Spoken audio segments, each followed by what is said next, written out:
Hey guys, I am here with Amy and Jennifer, the co-founders of Lucid Studio. And Lucid Studio is a full-service agency that works with beneficial brands. And what are beneficial brands? They are brands that aspire to make a positive impact on people, pets, and the planet, which is really cool. And they support their clients through brand strategy, design, packaging design, marketing activation, and so much more. Amy's here with us today, and she leads the brand and creative strategy, and Jennifer leads the account strategy and operation. And I brought them in today to have a really cool conversation about design. And we're going to start off with what is brand strategy and what is it not? How do you implement design and what influences your design? And how does photography strategy implement design? There's so much that goes into it, and I'm going to hand it over to them to really delve into this topic and give you guys a few tips and tricks on what you should be thinking about when you're combining that brand strategy and design. Beautiful. Thank you so much for having us. We're excited to be back. I love this question. So in the first video, we talked about what is brand strategy. Equally important to understand is what is not brand strategy. A lot of times we'll interact with a client or a customer that says like, my brand's not working. Something's happened. We've plateaued, or we're losing share to a national brand or a different brand that's entered into the market. You have a lot of new and emerging brands coming into the marketplace right now.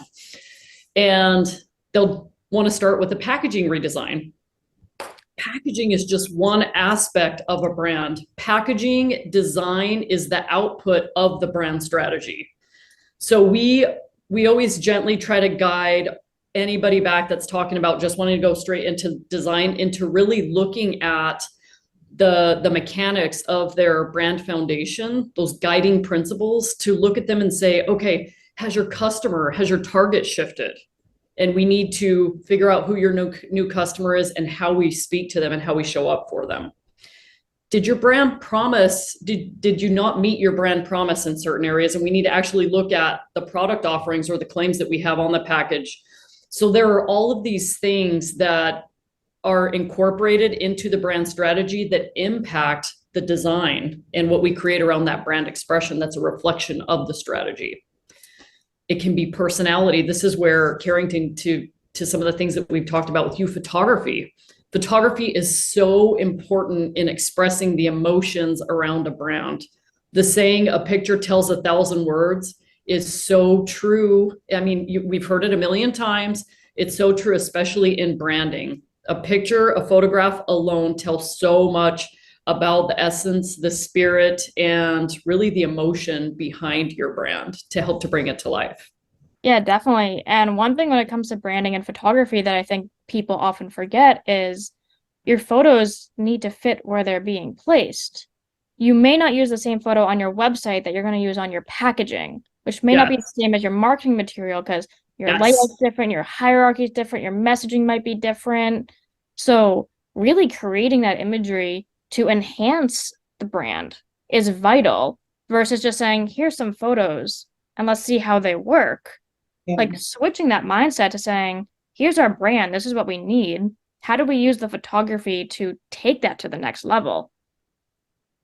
And that's part of the strategy aspect. So that's before even going into design, we're going to look at what is our, say it's a food product, what is our food going to look like on pack?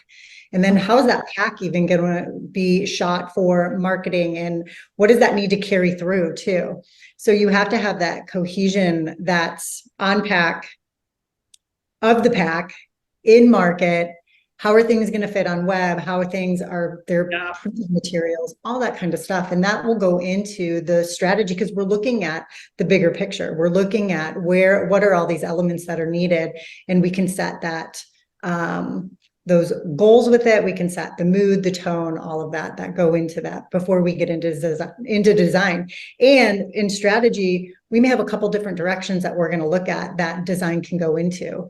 It's not just one. Sometimes it can be one clear direction that comes out of it, but sometimes we may want to look at a couple different directions as well.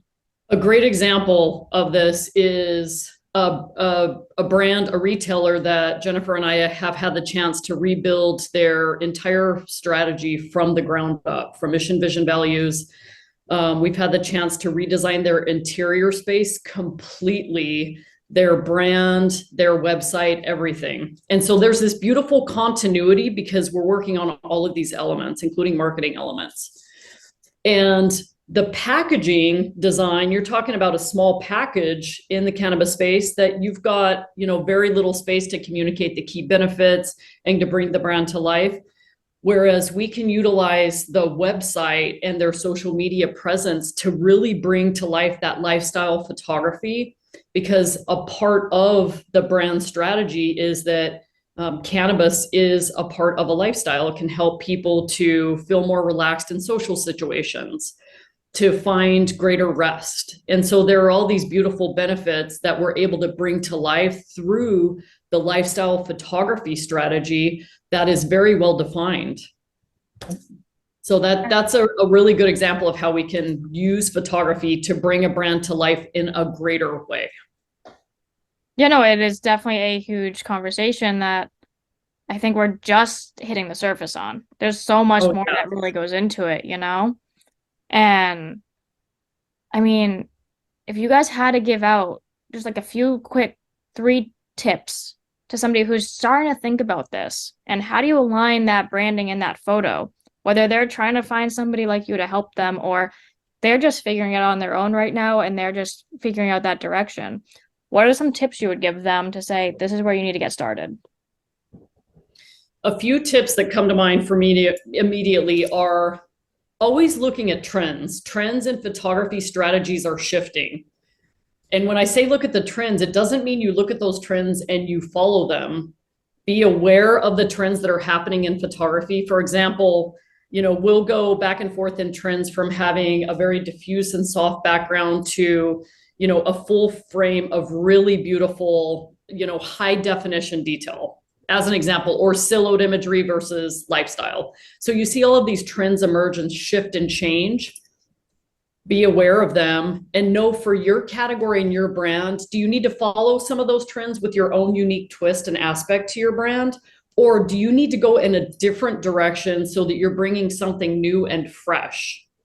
It's a choice, right? So just being aware of your brand and your brand strategy and how you need to show up and build those photography strategies. Photography is a strategy. It's a part of the creative strategy, which is a part of the brand strategy. Yep. That's number 1. Number 2, details. Details matter so much. Styling elements. What is the style? And paying attention to every single detail in terms of, if you have a dog in your photography, I'm pointing to my little pug who's asleep back there, and you're going to put a scarf on them. What color is the scarf? Does it represent your brand? Maybe it doesn't. Maybe it represents a seasonal strategy. So the details make all the difference. Does the dog have a perked up ear? Do you want to get the smile if we're photographing pets, which coming from PetSmart, that was such an amazing experience with really paying attention to all of those details across all the different species. And third, I would say capturing more content when you're in a photo shoot than you think you need.